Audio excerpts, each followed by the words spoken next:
Hello, and welcome to another exciting episode of The Bottom Shelf. Well, that's what we're called. Very clever. This is a series where me and some colleagues go back into some old games from the past, revisit them, and see if they've aged very well or if they should be tossed into a fire and never touched again. Today, I am joined by Craig. Say hello. Hello. It's me. The enthusiasm there was just seeping out of you. Thank you for that. And we are joined by Johan. Hello. Awesome. So, today, with the recent announcement that Remedy are going back to remake the first two games in the Max Payne series, we thought we'd go back to them and see how they fared up. So, we played through both Max Payne 1 and Max Payne 2, The Fall of Max Payne, and let's see how it plays out. Did you guys know about the two Max Payne games before, or this was your first time going through them? I can start off saying I totally forgot that there's a remake coming, but that's why we're doing it. I forgot that. I didn't know that was the reason. That's why I floated the idea in the first place. I thought you just liked those games. I just love Max Payne. God help me. Okay, so we're both. Okay, we never listened, Craig. Apparently, True. I remember one of my friends having this on like his old PC. I remember the box and everything, and the second one as well. I played that when it was brand new. I never played the first one brand new. I only watched. Okay, so you knew what was going on in Max Payne 2. You didn't just jump into the story like not having any idea what was going on. Yeah, no. I knew there was a man called Max, and he was in pain. He's got a dead wife. Yeah. Yes. All the important things. How about you, Craig? My only knowledge before playing it was the things I've seen about it in parody form, so maybe that's not the best impressions. Like the movie. Going in. Oh God. The biggest Max Payne parody, Max Payne the movie. I had no idea that existed. Let's make Mark Wahlberg Max Payne. That would be a hilarious idea. Well, Craig, this will be the first episode of our movie podcast if we ever do that. Max Payne the movie. I am not voluntarily watching Max Payne the movie under any circumstances, unless I am completely wasted.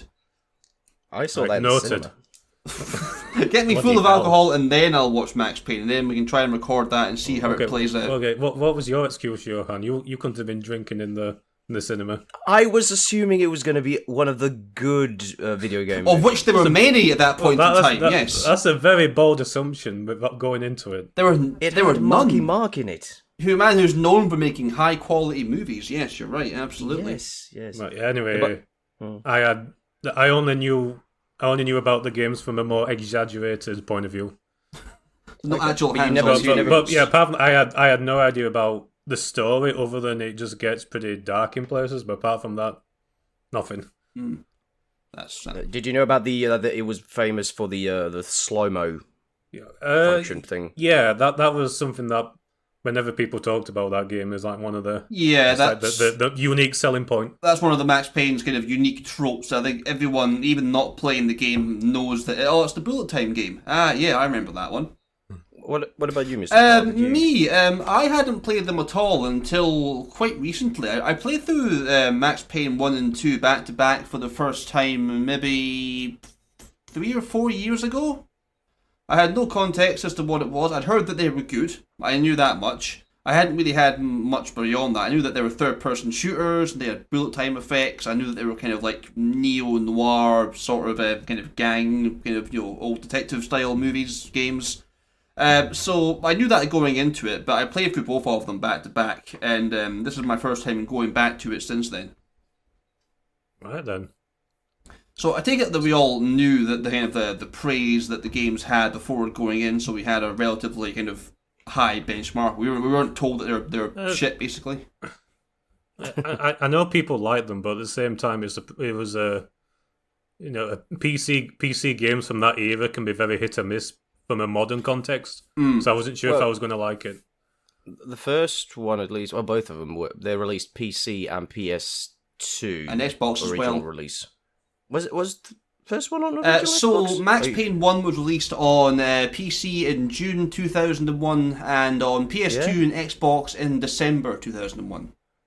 I don't think I've ever seen. I've seen like in thrift stores, and I remember seeing the PS2 one. I own the PS2 one as well somewhere.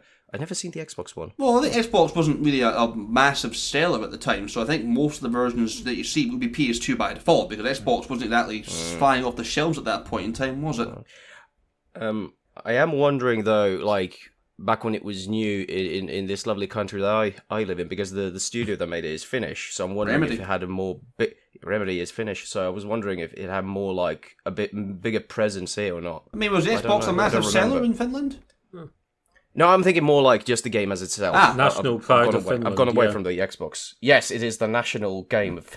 Every second-hand store that I go to for games, there used to be a copy of Max Payne floating around somewhere. The Mocking sequel you. less so, but the Max Payne one would always be kind of sitting there in the periphery somewhere, along with all the other kind of hit games of that era. What about the movie? Let's not talk about that one. Just to clarify, we all played the PC version of Max Payne 1 and 2. I want to. I couldn't be bothered finding the PS2. I want to make a slight comment in passing, not to hold this against Max Payne 1. Trying to get Max Payne 1 running on modern hardware wasn't straightforward for me. I had to install a couple of third-party patches. The game's in third person by default, moron. Third person. Basically, they tied the physics to the frame rate, and that would have been fine on a shitty Pentium from 2001. That would be no problem at all. When you've got something that can churn out, games at 144 FPS running at 1080p, it was running at quite a large frame rate, often in the thousands, and there was no way of manually kind of locking that into like a VSync. That's So weird. anything that would kind of go kind of faster than it should be would jank up the entire physics engine. So if the cutscenes wouldn't play properly, I'd find myself not jumping very high. Bullet time only really worked when it wanted to. So I had to install a couple of third-person patches to get the third-party. I keep saying third-person because I'm a third-person shooter. Third-party patches to get it function properly. I'm not going to hold that against the game too much because that's more of a modern issue rather than being at the time, because they couldn't really plan that far ahead and knowing how things would have panned out at that point in time.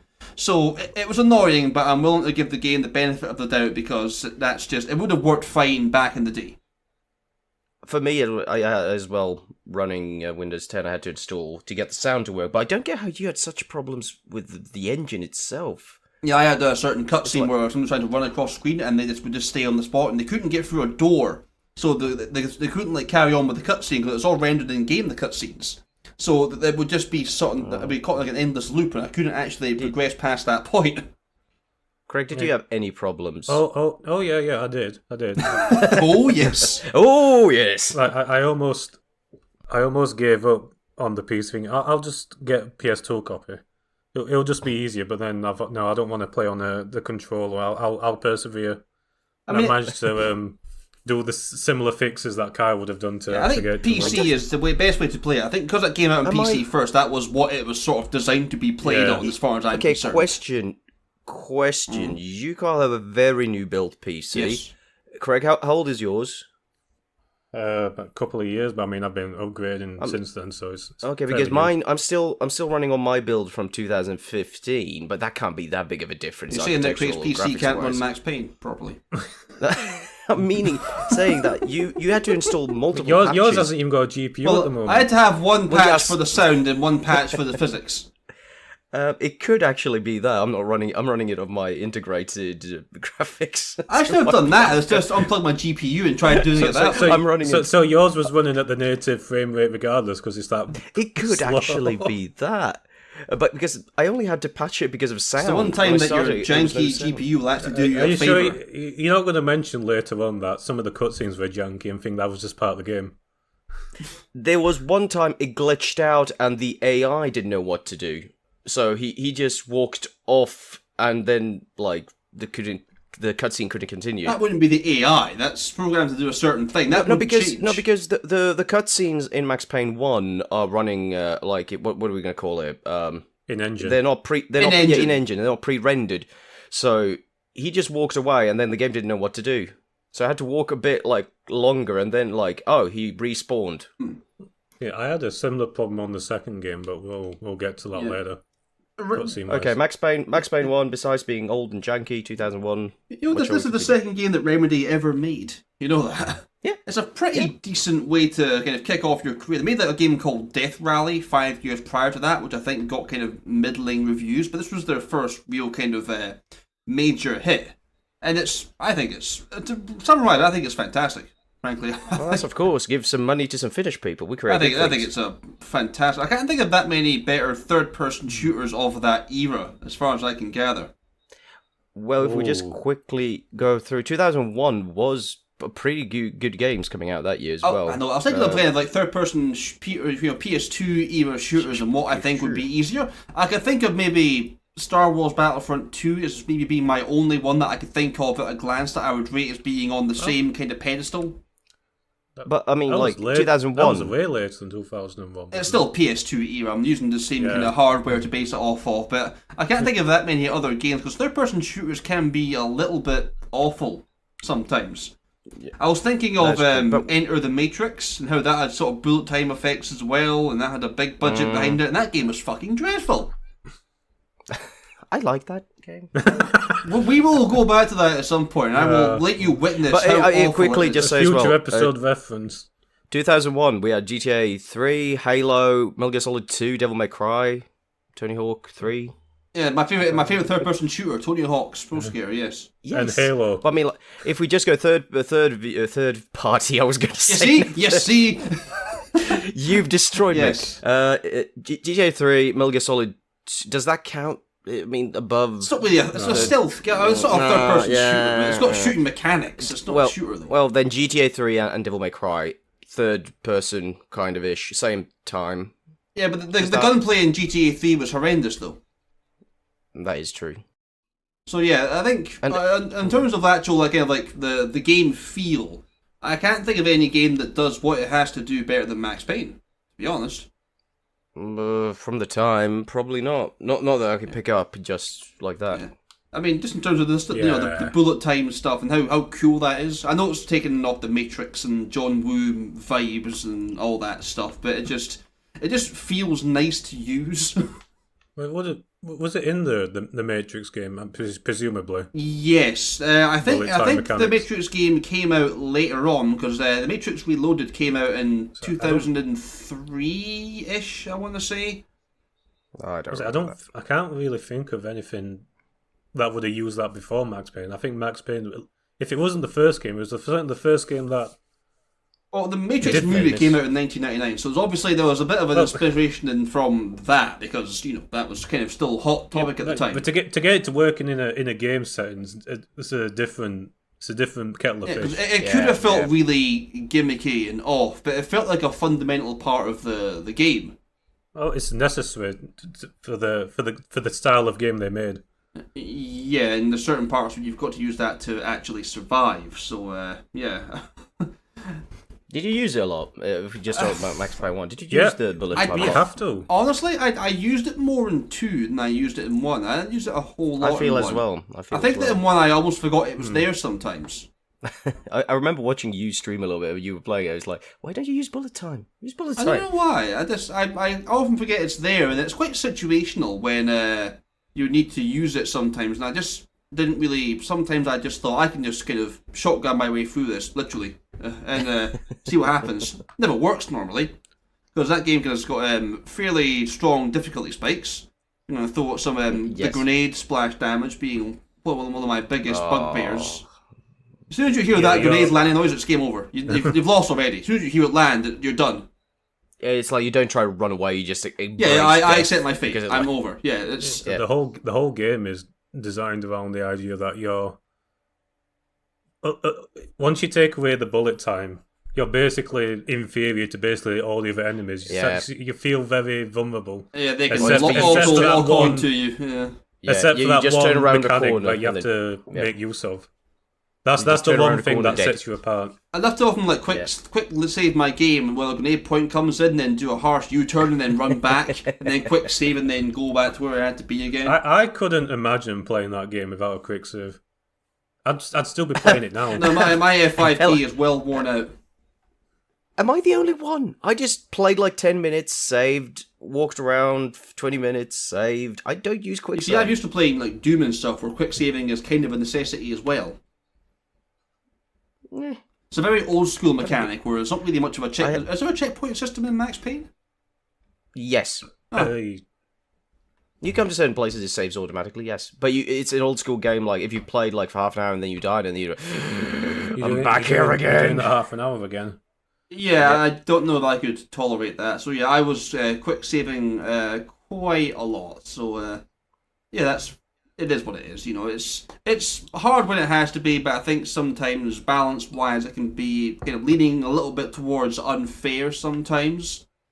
But I'd rather go through a shooting sequence like that rather than going through those fucking dream sequences. Oh, the dream sequence. I hate them as well. Max Payne 1's got quite a nice sense of flow and it's quite a constant barrage of action. And then you get the couple of dream sequences with those stupid kind of platforming sequences where you get lost in this maze of like blood trails and stuff. I have no idea why they thought having something like that would be a good idea. Well, it's supposed to build up, you know, is like, oh, I am a tortured, so it's story building. I get that, but it completely ruins any sense of flow that the game has, because it grinds the whole thing to a halt. They could have achieved the same thing through the cutscene. Well, either that or just some of those more comic booky storyboard things they use as well. The game has a lot of narrative things it tries to use with the monologuing sequences and the comic style stuff and a couple of in-engine things. They didn't have to do it this way if they didn't want to. I mean, the reason they probably did is because they thought it would make for a fun gameplay section. Or, you know, something to change it up from just shooting all the time. I'll have what they're having. That's fun. I'll say it didn't work. No, I don't like any mazes in any game. I think they should be banned, frankly, from having any sort of maze-like structure in any game. I'm going on the assumption that they made it gameplay just to break up the gameplay a little bit. It's just that, you know, the game's got a lot of kind of neo-noir stuff going on. It just feels like a little bit out of the genre, I think, the way that they tried to do that. Shall we quickly story? The story's a masterpiece, frankly. I think it's... No, I'm not even kidding. I think it's fantastic. I mean, it's such a cliché kind of like pulp detective noir thing. You got your damaged protagonist, you got your secret societies with dirty cops and mob-owned nightclubs and femme fatales. It's cliché, but I love it. I think it's fantastic. Yeah, I remember asking you this question back when I was first playing through, saying, "Is this game supposed to be taken seriously?" Like a parody. I honestly couldn't tell playing through it. I mean, does it? I don't even know. Now you said that, I'm starting to question myself. When it starts, does it say what year it is supposed to be? I mean, we're in New York, but does it say what year it is? I don't think it does. I don't think it strictly matters. I mean, they've got like helicopters and stuff, so I'm guessing it's still relatively modern. They make a mention, I think, somewhere in the story about it being after the millennium. So, okay. Well, the game came out in 2001, so I'm guessing it's set in the modern age. I'm assuming it's just when it came out. Yeah, but that's got that sort of that pulpy sort of 40s vibe to it, but it's got the whole designer drugs and all that stuff, and you're gonna hit the streets and you're a loose cannon Payne and all that stuff. No, but at least he talks like, you know, those grizzled detectives, but it's not like she was a dame that needed a blah blah blah. It doesn't go that way. Yeah, see these broads, see? Yeah. Yeah, a bit more. I was gonna say it's a little more grounded than that, but not by that much. I couldn't see she needed my help, like I need. The character with that face making those noises. That would be hilarious. Yeah. I had to make a little comment about Max Payne's shit-eating grin. I need to, you know... I know it's Sam Lake who wrote the story as well for Max Payne. He modelled the characters, so they couldn't afford actors to do the mocap back then during the first Max Payne. So a lot of the devs were involved in actually kind of doing the facial stuff for Max, and it just looks fantastic. He doesn't look human, but he looks really, really good. Does he do multiple faces in the first? He's got a pained when he dies expression as well. Yes. I saw it a lot during the grenade sequences. It's kind of funny that we mentioned that his face looks so out there that it can't possibly be real. When it is a real person, and you see pictures of him, he looks just like that. The thing is, you see the things that Max does in the game, and you think, is he really human though? Because he shouldn't survive any of this. Well, he's got painkillers. Those help. He gets like overdosed on the drug. What's the drug called again? Valkyrie. Valkyrie, that's the one. Yeah, and he just kind of, I got better. I just willed myself out of OD. It just decided, I'm not going to be addicted anymore. I'm that angry, say no more, myself. Max. I underdosed myself. Alright. I have an idea. What if, like, from the first beginning of Max Payne 1, where he takes the first painkiller, he actually overdosed and everything from there is like a hazy dream. Like a Sixth Sense sort dream of thing. theory. Dead the entire yeah, so thing. he's actually in that subway bathroom or wherever where he got the first It becomes train spotting after that, doesn't it? That would be fantastic. Requiem for a Pain. If only they made a game of that. The train spotting game. Do you know what? Yeah. Sam What would it Lake. be? Sam Lake, who is the writer for multiple Remedy games. Do you know what his real name is? Because Sam Lake is not his real name. He's got a very neo-noir name, Sam Lake, so I kind of guess that wasn't real. No, he just took his Finnish name and translated it into English. Enlighten us. His name is Sami Järvi, which Järvi meaning lake. Well, So- so technically it is his took- name then. That's like Anglicised. Finnish He took insider Sami, knowledge. he took Sami and cut off the I and then translated his last name. It's just into an English. So anglicised name, basically. Yeah. I mean, it works. Easy to remember that way. Mm. That's fine. But he's been the writer for multiple. I think. I don't know if he wrote Max Payne beyond Max Payne 2. Was he involved? I think Max Payne 3 was Rockstar, wasn't Alan. it? Yeah, the third one is just Rockstar, but the Alan Wake games is him, and what's Did the they call it? I do, think Control as well. Control. I think he wrote Control. I haven't played Control. I don't know yet. about- I'll check that at some point. I don't know. What's the one that's between Quantum Break. Quantum Break. I don't know if you're a Quantum Break though. I forgot about Quantum Break. Either way, He might have been involved Yeah. in some way. Remedy makes a lot of good games though. Right. Good story Might be building. more to go look at going forward. Awesome. Anyway, Level wise, was there any particular highlights that we or low? I know with low lights we've got the dream sequences and that's all Well, fun. We talked about that. But shall we say before, like, where is he going? Wise, he's out for revenge, basically. so he I goes mean, through it's all parts a of- very cliche neo noir. I'm out for revenge. Dead wife, yada yada. It's not really Yeah, got out basically. for anything. He's trying to bring down this drug ring, isn't he? Yeah. If you're not and getting goes through- into spoiler territory, then yeah, it's To be basically fair, the story is that Just cliche that classic it's not really revenge. a vital part of the experience. It's good, don't get me wrong, but it's not. It's not going to have to be like point by point. Oh wow, this happened, No. and oh my god, major twist at the end. It's not like that. But he goes. I he goes did through like different the, parts of New York. I did like the monologue sections that Max uses to tell you what's going on. Oh yeah, I Various think parts of the the story. voice acting. I think it was James McCaffrey. I think the voice actor for Max Payne is called. He does a fantastic job of really selling how much of a horrible day he's having. Anything special. It generally just feels over the top, but then occasionally you'll get like the occasional line of something like, "Oh, I stopped caring about the circumstances like 100 bullets back," or something like that. I get why you think it sort of borders on parody a little bit, and how much stuff he goes through, and just sort of I mean, it feels like it's skirting between the two, where it's like you're supposed to be a bit tongue in cheek, but also you're supposed to be really I can hear the city's taking it seriously as well. and I'm here with a defibrillator. I get you. It's like- Yeah, I get you. Yeah. I'm not entirely sure if that's even a positive. I mean, it's unique. It's like this city's a disease, It's and I'm the it's cure. memorable. Like Cobra from the fucking Stallone movie. It's just kind of I don't- really cliche. I don't know if I'd call it good writing, but it's fun. I think for what it's trying to capture, it's as good as it can be, given the sort of the vibe they're going for.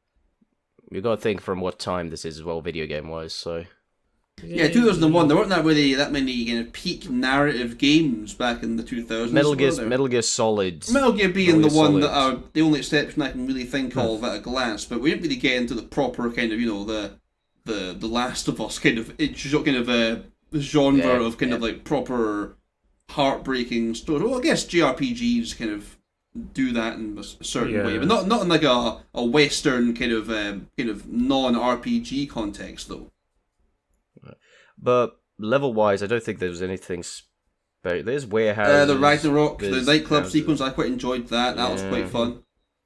The mansion at the end, I quite like. Going through the nice house and all the shootouts in there, that was quite fun.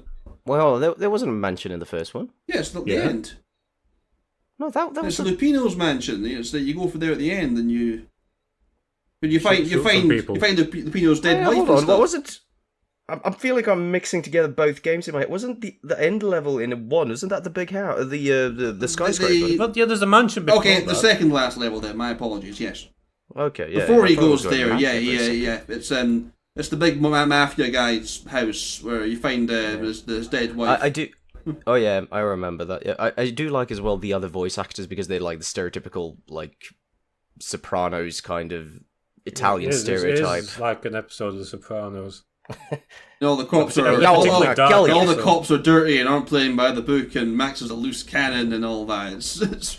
I did. I'm gonna say when the mansion level, that felt like it could have been a light gun game level almost. Like Time Crisis. You were opening doors, they were hiding behind shit. It was like, where's my light gun? There's a lot of kind of popping around corners and shooting and going back around to reload. In both games, to be honest. There's a lot of scripted events as well where once you walk past like the end of a corridor, like there'll always be a grenade that lands just on your feet, so you have to. It's that one where again. You'll try the door and then the wall around the door falls down, and the door stays intact. Yeah. That's peak comedy. I love that. Hence why I'm not really sure how serious I'm supposed to take it. It's tonally all over the place, but I'm okay with that. But I want to laugh at this. It'd be really depressing otherwise, wouldn't it? First game. Did you find any Easter eggs? I probably did and just didn't recognise them as Easter eggs. Well, I found there are optional things you can click on that give you like extra bits of story. It was like TV I wasn't stuff like that. I was talking about that. I was like hitting windows and walking like outside where you're supposed to maybe not go. No, I wasn't really aware that was a thing until you just mentioned that. So no, because I think I explained it because there was a window that you don't like. You'd think it's just a PNG or something, but then I hit it with a baseball bat, it broke, and then I could walk along there. And then I found a room where there was, for some reason, the Buffy the Vampire Slayer Easter egg. I don't know why, but there was Easter one. eggs that common in these modern games. That very much a 2000s kind of thing. They were more common at that time period, I'm sure. I remember Vice City had the literal Easter egg hidden in the wall that you walk through. And then I found, was it Soldier of Fortune? No, what was it? I remember talking about it. Oh, yeah, I think it was Soldier of Fortune you mentioned. Helix or whatever the studio. I found one of those. But that was, I think, maybe one more. Second one, I only found one. And that was in memoriam. There was that, is it the second... Well, it wasn't a dream sequence, it was a being high on drugs sequence where Max picks up the phone and someone on the other end of the phone is talking about this isn't real, this is a video game. You're in a video game, Max. I feel that felt very fourth wall breaking. I mean, that's that's very much the fourth wall being shattered down. Yeah, you couldn't get much more fourth wall breaking than that. Pieces. That was because it was on existential game crisis. It was well, we're jumping a bit, but that was as well. That was the second game. That was number one. Oh, first we haven't because he gets jabbed on with the Valkyrie by the evil see, lady. they're like they get, but that feels like it's a little bit like Metal Gear Solid 2 at the end. If you ever play that, where he's like, there's a simulation. Yeah, because then he goes to another sort of like dream drug-induced sequence, which isn't quite as bad as the previous dream sequences, but it's still not great to be honest. Yeah. Then that leads into the big high-rise fight at the end, which was not easy. Wasn't that bad. Snipers with rocket launchers aimed at you. Yeah, like I mentioned before, that the game's difficulty seems to be centered around you have to use all of your skill set in terms of the bullet time and the using all the painkillers to basically get through the game. So depending on how well you manage that is how hard you'll find the game. I recall bullet time was quite slow to reload in the first game. It didn't refresh very fast, but in 2 it seemed to be a little bit more... There were I'll bring this up when we get to the second game, but there's a couple of things that they improved on that compared to the first one. Question: did you have any okay, two questions, weapon-wise. Did you notice that you were trying to save all the time ammunition? And did you have a favorite weapon? I do that in all games. To be fair, I always try to preserve ammo where I can. So because I know the sniper rifle I only used when I had. I used it for the introduction and the below level at the high rise to take out the snipers when they're aiming at you. I don't think I used it much beyond that. I like the dual Desert Eagles because I like dual weapons. I feel like a John Woo movie. It's great. Because you could use a sniper rifle without aiming in and just use it as a one-shot kill weapon, just aiming like normal and boom, dead, boom, dead, boom, dead. Ammo is quite hard to come by with certain guns, I think, in Max Payne 1. So I often just stuck to my default at the ones. start of the game, yeah. Yeah, because you get a lot of these cool weapons that you can't really use a great deal of, but once the ammo's gone, that's it. There's no more. Sure there's a point in the game, so around halfway through, where after you've amassed a bunch of ammo and weapons, there's a sequence where you lose everything again. Oh, I forgot. I love when games do that. I've got all the stockpile. So it's like, okay, you're back at square one again. I got 70th Night and the death came and took all my weapons away. I'll be having Did you have any favourite? Craig, did you have any favourite weapon? I quite like the dual engrams. Those are crazy. Just the crazy way to fight it, but the only problem is that you just burn through that ammo so quick. That chews through ammo like no one's business. That's gone in seconds. In really, tight corridors or small rooms where there's a budget, you'll just that's the weapon to go by. Yeah, and the range isn't great on it, but from close quarters, that just vaporizes people. And because how quickly you can just lose all your health in those.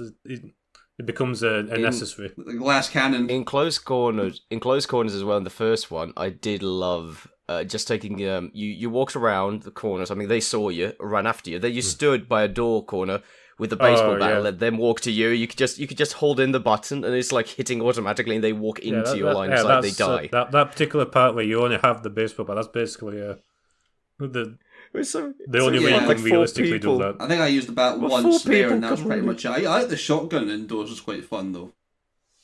Which one? The pump action. Right. Someone off was terrible. Was the auto shotgun in the first one? The striker always. The striker, I think it was definitely in 2. I don't recall it being in 1. I didn't really use the shotgun. Or if it was quite rare and wasn't a lot of ammo floating around for it.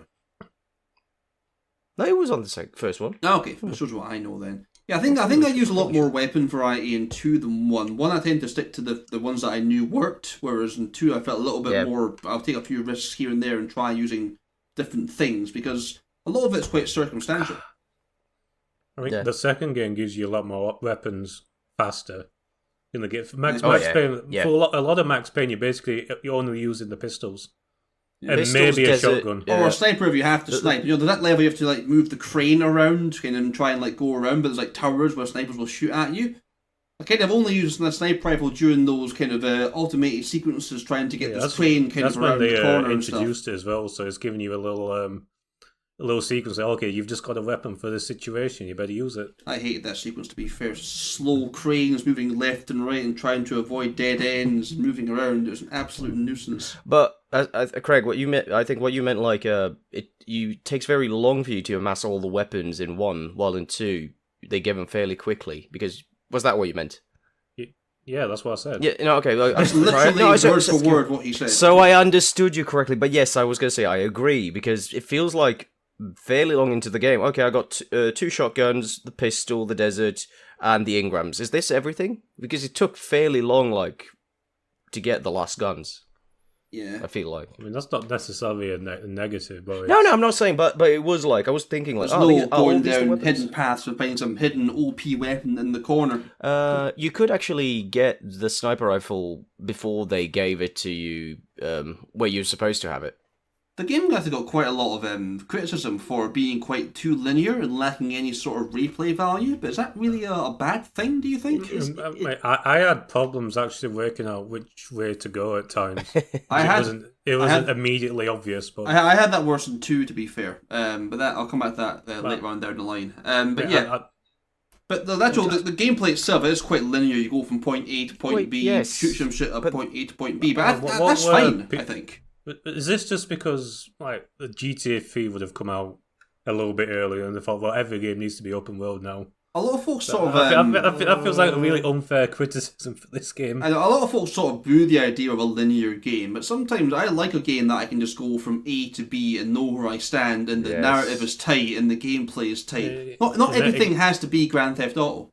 It gives the developers a lot more freedom in a weird sense to like direct the player into such a way that makes for a better gameplay experience rather than having to account for an open world. You can cut away all the other stuff and just focus on the core fundamental game mechanics, which is what you want to have the most tight of anything you're doing, because that's the bread and butter of what you're making. Then you can polish that up and make it really, really refined.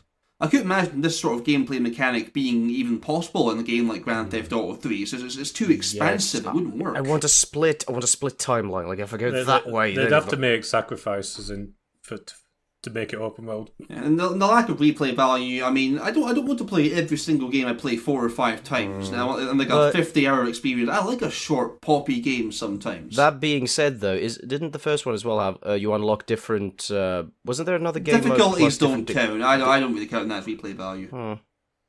I'm not a fan of the play the same game again, but it's more hard. I've never been into that sort of thing. I only played through this once, so I can't comment on the. Yeah, I've got no drive to go back and play the same game in a slightly more difficult version of it, because I've already played the same game. It's going to be the same narrative, the same plot point, it's just more difficult to play. How long did it take you to play out Max Payne 1? That is an excellent question. I don't know if I've got an answer on that one at hand. Not an accurate, but it took about, I don't know, maybe 3 or 4 like sessions, shall we say, where I played it for a decent amount. According to Steam, it took me 8 hours to finish Max Payne 1. That sounds about what I would do as well. It's my second time playing it. I put 16 hours in total, and I played it through twice, so 16 divided by 2 is 8. So yeah, that would be about right as well. That's some mathematics. Not including all my IT snafus, though, so maybe near a 7 for me. Yeah, I'm around that.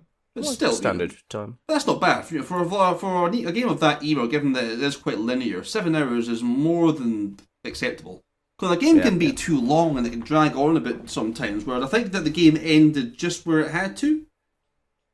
I think another mission I'd have been like, okay, let's... I wasn't wanting more, particularly. Yeah, I think any more would have been a little bit more, I think. It'd been a bit too over the top. You were sitting there and wondering, now if only there was a movie I could watch. Maximum enjoyment. That's what sequels are for. A movie. So, how would you rate the first Max Payne game on a scale of 1 to 17? What? I don't know, 10's too obvious. From 1 to max. I will say Metacritic has given this game an 89, and IGN called it the 96th best PS2 game. The problem is thinking of like how what was it the is other 95? now. Can you name them? Max Payne 2. Shit. I'm probably gonna compared to today's, it still plays really well. 75 out of 100. Even now, I can't think of that many third-person shooter games that I'd rather play and have a better time with than Max Payne. It's got that sort of that arcadey feel still from the early days, whereas nowadays it's a little bit too realistic nowadays. If you make a third-person shooter these days, it'd either be open world or it'd be diminished in some other respect. It'd be outright bad. Yeah. It'd have to. It would be a cover shooter now, wouldn't it? Oh. Yeah, the Gears of War. That's a good point, actually. Yeah, this is the last game of the glory days of third-person shooters. We're just sounding like old men now. I mean, we're not entirely far off it. Let's be honest. We're sitting here reviewing a game from 20 years ago, and the last episode it was even older. How would you sort of rate the overall Max Payne experience? I don't know, maybe 7 out of 10, 8 out of 10, that kind of area. It wasn't. Okay, interesting. It's not the classic games, but it's not the GOAT. No. No, but it's it knows its place. It's very concise. It's very once you've played it, you've experienced. Yeah, you've got it. Yeah, you're glad that you went through it. Yeah. It's not the kind of game I think I'll replay anytime soon. But it's an experience. You've experienced Max Payne. It wasn't a bad experience. Another one in the collection. I mean there's games that I enjoy so much that I keep replaying them, and there's games that I liked, but I don't rush to play them. Max is in that category. But then some movies, I can like a movie and not want to watch it again. Yeah. So I really enjoyed Requiem for a Dream. Do I want to watch it again? No, I don't. You really enjoyed Mark Wahlberg in Max Payne and you want to watch it again? I won't. Don't get me started on that one. So, Johan, how would you rate Max Payne? No, as I said, 75 out of 100. 75. Okay, fair enough. Yeah, I'm probably I'm saying a bit better off than you guys. I'd say it's probably a 8.5 or a 9 out of 10 for me. I thought it was fantastic. Yeah, but you like Final Fantasy 7 as well, so. What does that have to do with anything? I'm usually the pessimist of the group. I'm actually being quite nice to a game for a change. Don't take this away from me, please. The game that starts with child murder. I know, that's where all good games should start, frankly. I think it says a lot more about you. Yeah. That's where Banjo-Kazooie lacked anything because the sister survived at the end. Anywho, moving on from that. So ignore that. Second one. A couple of years later, in October 2003, we receive Max Payne 2, The Fall of Max Payne on PC. It comes out on PS2 and Xbox a few months down the line. Where do we start with this one? Story-wise... Actually, I want to say something first about running Max Payne 2. Max Payne 2 ran far better on my PC than Max Payne 1 did. I didn't have to install any third-party mods or patches or anything like that, so off to a flying start. But again, I wouldn't hold that against it either way. It's still running the same engine, though. It's just an updated version of the engine. Yeah, I think they improved it, so I think it's a little bit less tied to the frame rate. It didn't have the same physics tied to frame rate. No, it's using... That was a big negative of the first one. Yeah. It's actually... It actually has, like, the Havoc physics engine, but it's running an updated version of the Max Payne 1 engine. Looks a lot better. The same engine was used for Alan Wake as well. That was a little tidbit. But anyway, but it looks a lot better. Yes, there's physics, proper physics that they use a lot. I would say it looks worse in the sense that they ruined Max's face. Because it looks human. That was a big negative. I understand why they had to do that, and the logical part of my brain knows it was the right thing to do. But God, I miss Sam Lake's shit-eating grin. You can't replicate that. If you ask people, like people that haven't even played the games, like what does Max Payne look like? They'll talk about the first one. If you show Max Payne 2 and said, "Who is this man?" you'd be like, "I have no idea who this man is." I talked to some friends who also played it when it was new, and we were just talking like a lot of Max Payne, and they were like, "They switched the face? I don't remember that." Exactly, that's the problem. There should be a mod to put Max's face back to where it was. Blocked out the face. I imagine that there's a mod somewhere to put Max Payne's face. I'm going to assume, because it's such an old game, you don't need to mod it, you just switch out the skin. Oh, it's like a texture pack. No, he's got actual like polygonal face movements and stuff. They'd have to be a mod for that. Well, if someone knows what they're doing, you could probably go just switch out the whatever You'd file have to extension de-render the face and have it be like a JPEG and keep it that way. There's no way you could just do it with an image change. I want the original Max Payne face that's really stiff and doesn't move in contrast to all the other faces that I've done. It's having a really good time or a really bad shit either way. It's starting to fall into the same territory as in Metal Gear Solid 4, where you can have the original Metal Gear Solid 1 face. That's what I want to see. Yeah. It's like you did that ukulele N64 filter. I want that. Where I know it looks bad, but my God, I just like seeing it there. It makes me feel good. It's all that matters. But otherwise, it plays fairly the same. It does. It feels tighter. I think it feels a lot more. You can dive to the sides in slow mo now, as like. You could do that in the first one. There was something different between the diving. I think it feels a lot better. I think it just works better. Yeah, I think again that's more due to the physics engine changing and how that sort of feels more consistent. I was pleasantly surprised about the physics, and it looked a lot better than I thought a game that old could. The physics feels so much better, I think, in Max Payne 2 than they did in the Max Payne 1. I actually used bullet time a lot more because of that, I think. I felt I had more confidence in it to actually do what I wanted to do. It wasn't like, oh, here we go, let's see if this works. It actually did what I had to. There was a section in the second game where you have to rush through a door to escape. I think it was the hospital. And there's a guy standing behind the door, and as you push the door, it pushes him over. Oh, I love that. Yeah. And then I remember doing that later on in a later mission where it wasn't a scripted event. They just happened to be stood there, and I wouldn't have assumed that a game this old would be able to recognize, the door and the collision. bad guys. Yeah, the collision. The whole hospital prologue is a really fucking good start. Yeah. Like, it starts off really, like, right out the gates. I do dislike a little bit the jumping in the storyline, like, tonight, yesterday. Again, it's quite a cliche thing with noir. It's kind of like you know what happens at the end. Yeah, but it feels like it's jumping. It feels like it's jumping a bit, like, because it starts with the end. That as much. It's like, tonight, 2 nights ago, 3 nights in the morning, 5 days. Well, the hospital thing's basically in 2 parts. You play it at the beginning, then you go back into the hospital sequence about 2/3 into the game and kind of finish off that part of the story. I'm not opposed to it. I understand why it would be a little bit kind of off if you aren't into that sort of thing, but it never really confused me. But I can understand why it would. I wasn't paying attention. I've played games where they've done that worse, so I don't mind. It's not like Memento where it's like going forward and backwards at the same time. It's I want to see a game that has like Memento game. Have they finished it yet? I don't know. I finished it yet. It started finished. The game says I can't trust it. The game played itself. But yeah, story-wise, the story.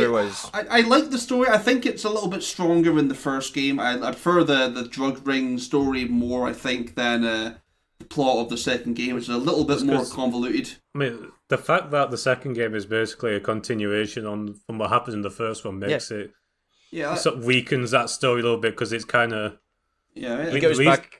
He goes back to being police officer. Nothing against Mona or anything like that. I like her as a character, but it's just kind of like, I get it, you're a femme fatale with a mysterious backstory. Ooh.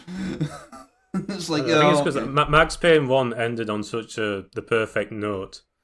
And the sort of the build up towards that, having this direct sequel where you have to continue that story somehow. It doesn't feel as good. I wonder if they made Max Payne 1 knowing there'd be a sequel greenlit at some point, or that was made to be one and done. Maybe because it was Remedy's first big game, shall we say? Maybe they had no idea if it would actually work. That would make sense. Maybe, yeah. The problem with the third game is they basically throw all that out the window. He goes down to South America. I've not played 3 to be fair, so I need to. I'll take your word on that one. But we'll cover that later on, probably, the sequel, and we play it or not on the back of that. Feels like this game, I looked at the hours, this one I finished in about 5 hours. It felt a lot more smoother running and gunning, and it felt like... It feels like a far... Yeah, I've played 10 hours, that's over 2 sessions, so 5 hours. Pretty much the exact same. I like how you're playing it twice, and now you're just dividing by 2. Well, logically, that would make sense, so... Yeah, I think that there's...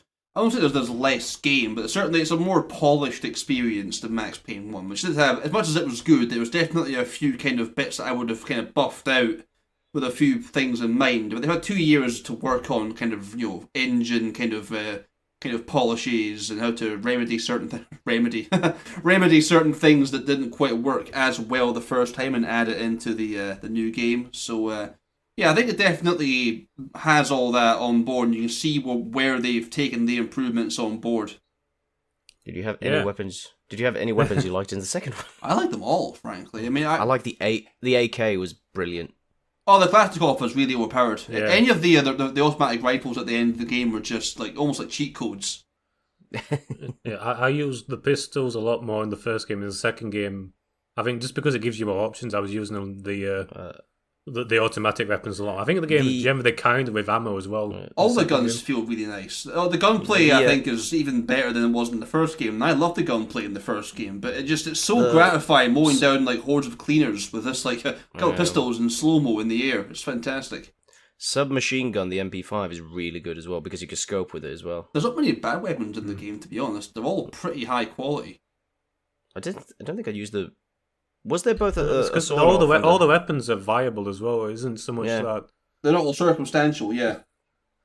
Again, it's just you won't get stuck in the game if you've only got one weapon that you can use. Well, they've got a Kalashnikov left. Oh no, I'll make it work. Well, maybe the sawn off. I guess it's quite circumstantial because that's not got a great deal of range on it. But apart from that, the only real difference gameplay wise as well is that they switch between 2 characters in this one. and there's less grenade splash damage. Oh yeah, grenades are not. Well, you get Molotovs in this one as well. I will say that the whole Mona thing and playing as her, it's interesting, but it doesn't really change anything in terms of the gameplay itself. No. I would have quite liked it if she had something else that wasn't bullet time, that she had unique to herself, that would be kind of her thing, rather than Max's being the bullet time thing. What, Predator vision? Maybe something like that, yeah. Use her assassin skills to like foresee where people are. Up until this point, I've always just assumed that was like I don't know, call it a superpower, but I don't know, something that set mechs apart from everyone else in the game. Yeah, that's what I always thought. That was kind of his thing. I'd like to her to have having it on another mechanic. character feels a bit odd. I thought it was because he takes the painkillers and he's like, his senses are so that's why he can move. Both, maybe. Yeah. I thought he's just built different. Yeah, Max just sees the world in slow-mo. Yeah, so that's how it works.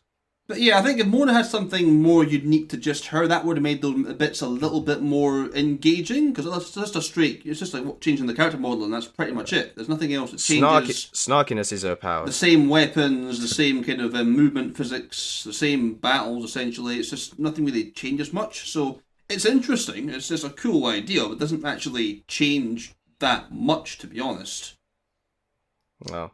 I mean, there's also, they brought back dream sequences. They've made a return. But it wasn't as much was they even platforming? They are considerably less tedious than they were in Max Payne 1. They were supposed to be in the first game, where it's just filler for the story and the lore, rather than having any kind of difficulty towards it. There was a little like maze sequence in one of the dream sequences. It wasn't that bad though, thankfully. And they're a lot more engaging. You get to actually see more interesting things. Like lots of different maxis and jails, and they're all going mad and stuff like that. That's quite cool. I like that one. That's quite a nice little change of pace. But I think there's only a couple of them, and they don't really and they got the police station dream sequence too, which was kind of interesting. But yeah, there's nothing overbearing. I was like walking around the police station. I was like, they've actually rendered the entire place. This is big as fuck. Why did they do this? Oh, then there's actually fighting going on later. It was like, oh, that's why. They're using all this for non-shooty level. I'd argue that it was where's the fighting? I did get lost a little bit in the police station when I first started up, I've got to admit.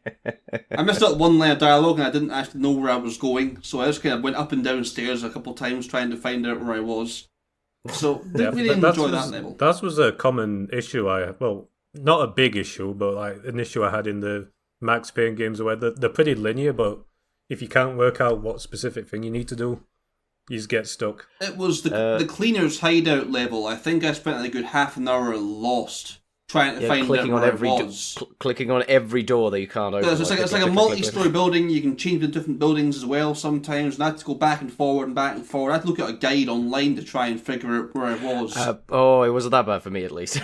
Yeah, so that was the only play. That's more my fault, to be honest. I wasn't paying attention. I'm willing to probably this me being dumb. I can take that on the chin. It's usually those issues where you spend maybe half an hour not knowing, and then you find the suit and you think, it was that of it. Why did I not try that I'll first? take that down as me just being silly rather than the game being badly designed. But I think like a little waypointer would have been quite nice, just to kind of say, maybe try going here after like half an hour of wandering around with no progress. Sam, Max Payne, Max Payne, maybe try going upstairs.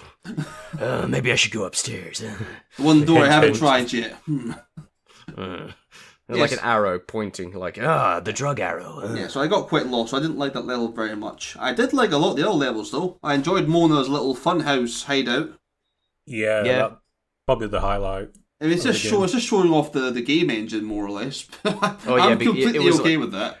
Did you find the room where you could shoot balls and knock shit down? Yeah, it's a glorified tech demo, wasn't it, at that point? Time to test the Havoc physics engine.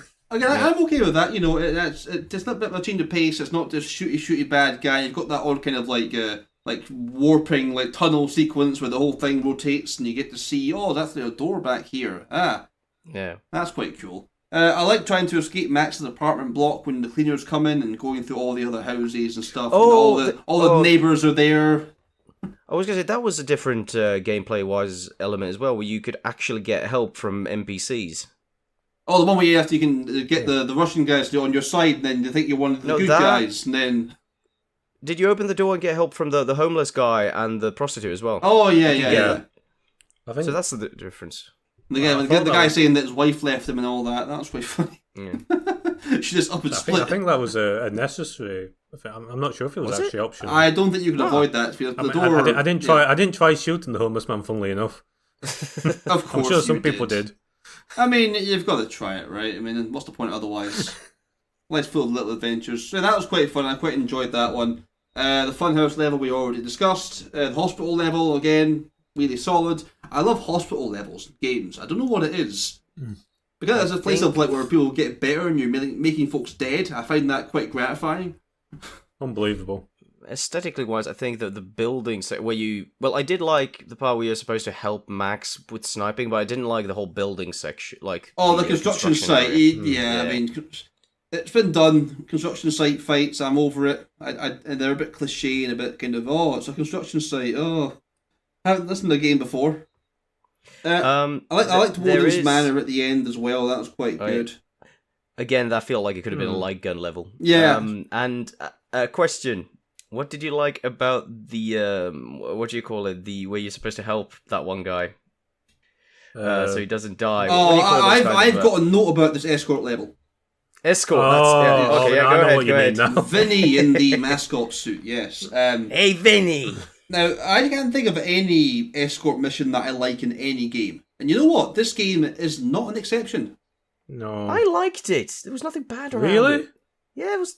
I kill everyone. Everyone I shoot. I remember there was a couple of my attempts where the pathing he got stuck on half a door, so he wouldn't move for like 5 minutes. That was you'd go away and then he'd be shot down dead in like 5 seconds by someone spawning behind him for some reason.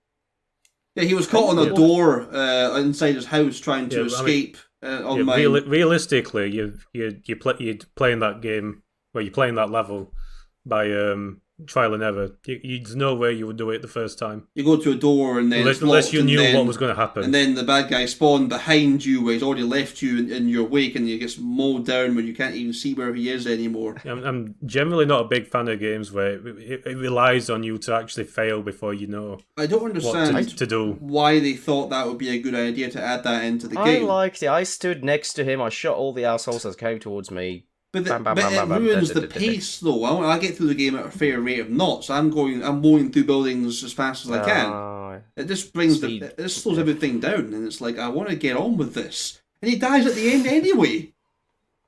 He deserves it. He gets blown up. He gets blown up earlier and save me some fucking time. I want to say one thing. This counts on both games, actually. The final confrontations in both games are pretty underwhelming. Well, it's basically shoot this thing to destroy this thing. I mean, Max Payne 1 is worse. I had no idea what to do in Max Payne 1 for a long time. I actually remembered it from when because I was having to shoot like the cable through a door that was already locked. I thought, that can't be right. Yeah. There's no indicator that's what you have to do. I just took an educated guess. Like, what? Is this door glitch? Why can't I go through here? I know, like if you can shoot the wire, I can get into the room where the wire is contained, just to make it a little bit less like shooting through a random steel door. The game doesn't give you too much information if you're even doing the right thing, because it doesn't work immediately when you start shooting at the thing. It takes a bit of time, but there's no visual to suggest, you're on the right track. In Max Payne 2, it's not quite as bad as that. It's quite obvious what you've got to do after. It took me a couple of attempts, to be fair. Once I slowed up and thought, those little things come out, and it became fairly obvious from there. But that made the fight really fucking easy after that. That was just the grenade stuff I didn't like. I just kept side-scrolling across the entire. I just kept doing circles around the entire thing. Yeah, same. Strafing, strafe. Did it in one. I'm just an idiot at aiming, and it took me a while. I think I couldn't imagine doing it with a controller. I think with a keyboard and mouse it was far easier. Oh god, that would be that with a PS2 controller. I can't imagine being a good time. Just put on bullet time and then shoot. I didn't use bullet time, to be fair. I didn't need it. It was just kind of. I had the Kalashnikov still. That's kind of took like 3 shots down, next one down, next one down. Then the next phase kicks off and it's doing the exact same thing again. It's a little bit of a letdown. Yeah, you let it down on him. Hey. Yeah, I mean, there's this massive fight to get there, and it's just like the last fight. It's not even really a fight as such. It's you're letting gravity do the work for you. Because there are the sort of boss fights in between where there's a certain guy you have to get rid of who has a bit more health than the other people. Yeah, so they could have done it like that.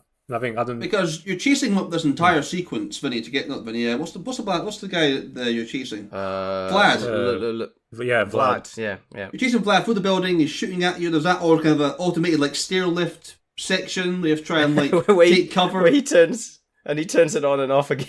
Yeah, I like that. That's fun. I like that. I wanted to see more of that kind of interactivity. But the end fight was just a matter of not even shooting him, just shooting the things holding him up, and then that just sort of ends the game from there. Yeah, I'm not entirely sure if I would have just preferred a regular boss fight. I mean, I'm not sure if it would be as satisfying, but I wasn't a big fan of you have to use the environment either. Yeah, this was a bit of a cop-out, I think, personally. Again, it's the Havoc physics engine. Look at this. Wow. Yeah, we can make things fall down. That is the same physics engine as from Half-Life 2, if I remember correctly. Half-Life 2 has physics? I had no idea. They should mention that more often. Yeah, they should. Maybe add a gravity gun of some sort. Or consistent platforming puzzles that require you to use physics to get where you have to go. Imagine. I mean, Max Payne isn't that bad, thankfully. It's not like you must use all of these things. That was what Max Payne 2 was missing, the gravity gun. Oh god, imagine. Slow-mo gravity gun action. I did get a bit annoyed in Max Payne 2 with the melee that you actually have to choose, like, handgun and then, like, that's the melee. Is that where you can just pick the grenades? It was like bound to another button. Yeah, you need to choose between like, do you want to use melee? I had some issues where I was going to like melee someone and I just threw a grenade right in front of his face and got panicked. I didn't use grenades at any point, I don't think. I just tend to just carry on with just missing weapons. I know, I agree. I always forget about grenades in any games I play. That's more of a me problem, to be honest. I always forget that I have kind of like throwable weapons, like kind of Molotovs and grenades. So that's a me issue. I mean, this is a hell of a Chad move to do as Max Payne, just throw a grenade at point blank range and then just stand there. What are you going to do about it? Melee playthrough of Max Payne. I only use my bulk device. No, but anyway, the second one is better. It's more polished. Gameplay is better. Still, interesting that you say that, because Max Payne 1 got a Metacritic score of 89, Max Payne 2 got 86, so it's 3 less than the original version. I would give it more like, if I gave the 75, I'm going to give this an 80. If I could put Max Payne 1's story into Max Payne 2's engine, it would be the perfect game as far as I'm concerned. Yeah. Yeah, let's call Remedy and ask them to do that. I mean, they're making both games, so you would imagine... They're making a remake? Depends what engine they're going to use. So they're going to make like an Unreal version, like the GTA games. But there's a chance they could mess it up, I suppose. Who's making the remake? I think Remedy are on board. They are developing it. Because they're making the remake of Alan Wake as well. Or did that come out? I don't remember. I'm not entirely sure, actually. I was Alan Sleep. And they're making Alan Wake more like well. it would be Alan Woke these days, right? Funny joke. Boo. Fucking hell. I don't think it's out yet, the Alan Wake. It's not on Steam as far as I can see anyway. Alright. So that's still imminent. Maybe it'll be on Epic Store exclusive. But yeah, Remedy are working on it in-house, I believe, the Max Payne remake, so it shouldn't be as bad as the Grand Theft Auto recent trilogy snafu, where that was kind of outsourced to some other random studio and they made a complete balls up of it. So hopefully we get to experience these games again in a better, more modern setting. Would you be tempted to jump in and pick it up now that you've played through the first 2 games again? I will probably, because I'm getting Alan Wake as well. If they don't mess it up, then yeah. I'll wait for the reviews to come through and then we'll see where the foot dice. I think particularly with the first game, because if I could play that again, but with like Max Payne 2's refinements, I think that would be a very enjoyable experience. With VSync. Yeah. that modern technology. Please give me VSync. I don't play a game where I get fucking 4,000 FPS that breaks everything at once. Oh, please let there be in the remake that you could play as Mark Wahlberg skin. Just mod it in. I imagine there'll be a mod to play as Mark Wahlberg in the games now, I'd imagine. Probably, No, thank you. Would you be tempted to go and play Max Payne 3 if you haven't done already? I have played it. I could play it again. Maybe. I haven't touched Max Payne 3. It wasn't a Remedy game, was it? It was Rockstar. It's Rockstar, yeah. Rockstar, they've made a couple decent games in their time. Yeah. Have they? Maybe for the gameplay I might, but I think with the story, I don't know I'm not craving more story in Max Payne, but the Well, gameplay. I know it's a different sort of game. It's not got the same sort of Neo vibe, has it? It's set in South America. It's shooty, and it doesn't even look like him. They went Breaking Bad. He's got a beard, and they shaved his head. I think the bullet time effects are still there. Oh, of course they are, yeah. And pain pills, but... Okay, that's right. I was tempted to give it a shot just out of sheer curiosity. Yeah. I mean, you've played 3. Does you need to have a broad knowledge of 1 and 2 to understand what's happening in 3?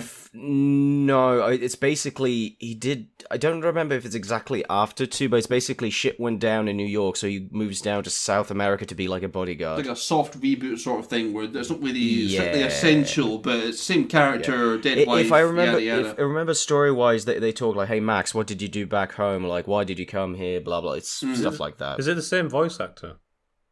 Yes, I think it is still James McCaffrey doing the voice. It's been a while since I played it. Let's check Steam. I played it 2013 last time, so... It's 9 years ago. Jesus. Took me 10 hours to finish it then. Yeah, I'd be tempted to go back to it just to... not go back to it, to play it for the first time, just to kind of get a sense as to where it goes. So, yeah, I mean, the best thing you can say about Max Payne and 1-2 is that I want to keep on playing more games in the series. So, it's definitely a step in the right direction. Yeah, I'll go tell Remedy. So yeah, I'd give it a 9 out of 10 again, I think. I'll give the Max Payne 2 more credit for playing better, but I just didn't enjoy the narrative as much in that one. Yeah, I wouldn't say that I didn't enjoy it, but I would say that I enjoyed it a little bit less. It felt unnecessary. Yeah, a lot of the Mona stuff I liked, but I felt like it was just get over and done with. I know she's going to die at some point because that's just how Max's life is. He can't be happy. It's not allowed. I like how Max's last line is like, my wife is dead and that's okay. And then he smiles. I know! My dead wife. He's okay with it now. It's fine. My wife. Yeah, overall, I'll give it a bit more than the original, barring that obvious downside. I think it would be odd to play 1 and not playing 2 at the same time, because they do feel very much like companion pieces. Yeah. It's like when we were watching the Halloween movies and we watched the sequels, the first one, it basically just carries on immediately after the first one. It'd feel weird not watching that either. It's like Kill Bill Volume 1 and Volume 2. It's like, it's... Yeah. They both can't be separated. I both think they're part of the same movie, frankly, but it'd be odd watching it in 2 different parts. Like, not really... I mean, you can have a favourite between the 2, but you can't really watch one and then not watch the other. Yeah, I think Max Payne 3 lacks that, given that it came out years later and isn't really part of the same kind of direct kind of continuity. So, yeah, I mean, I definitely did enjoy it, and I would definitely play it again when it comes out again, assuming that they can make it more kind of modernised and stuff. So, yeah, definitely worth having. Absolutely. So you heard it here first, kids. Kids. Yes, Max Payne is good. If you haven't played it before, please play it. It won't be a Max Payne. If you go get some pain. They're gonna put down the box. The minimal pain, max enjoyment. Well done. I know. I try. Right. So, moving on from that, should we talk about what we're going to do next? I'm going to get drunk. Sure. That's what I'm going to do next. I mean, beyond that, take some painkillers and take some Valkyrie. I'll let you take the honours on. So we sort of touched upon it, oddly enough. Actually, we sort of mentioned the Grand Theft Auto games kind of in passing, and kind of the trilogy that came out recently that wasn't very good, and we figured that given that that's still a relatively hot topic, we try and go back to one of the old Grand Theft Auto games, and after a little bit of the kind of humming a horn between whether we do GTA 4 or Vice City, we plumped on the 80s. So we'll be jumping back into Vice City, seeing how it holds up, whether or not it will actually run on modern PCs, and see where it goes from there. I still think we should do Chinatown Wars. It's the best known one. Everyone loves it. GTA London. Yes, that one. I have that on the PS1 tucked away somewhere. That would be a... Isn't that worth a lot? I haven't got the box for it. I've only got the disc. I don't like dual cases. They got in the way too much. They were too brittle. So I chucked it away. It's only near mint condition. I didn't buy it with resale value in mind at the time when I was like 12, so, you know, it is what it is. But yeah, GTA. We will dive into Vice City, we will see how it holds up, we'll gush and go about how good the soundtrack is, and we will report back in who knows how long it'll be. We say it'll be about a month or so, but these things being as they are, I doubt that'll be I might the have a case. new PC then, finally. Hooray. Because obviously, GTA games aren't exactly like a 5-hour one-and-done experience, so might take a little bit more work, but yeah, we will see you when we see you.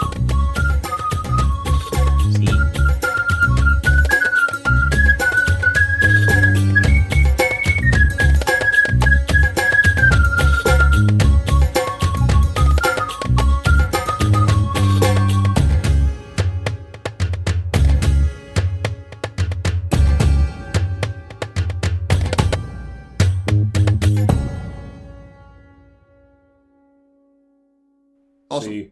C, yes, Grand Theft Auto C. Is there a Spanish Vice City? No, there's not, is there? San Andreas.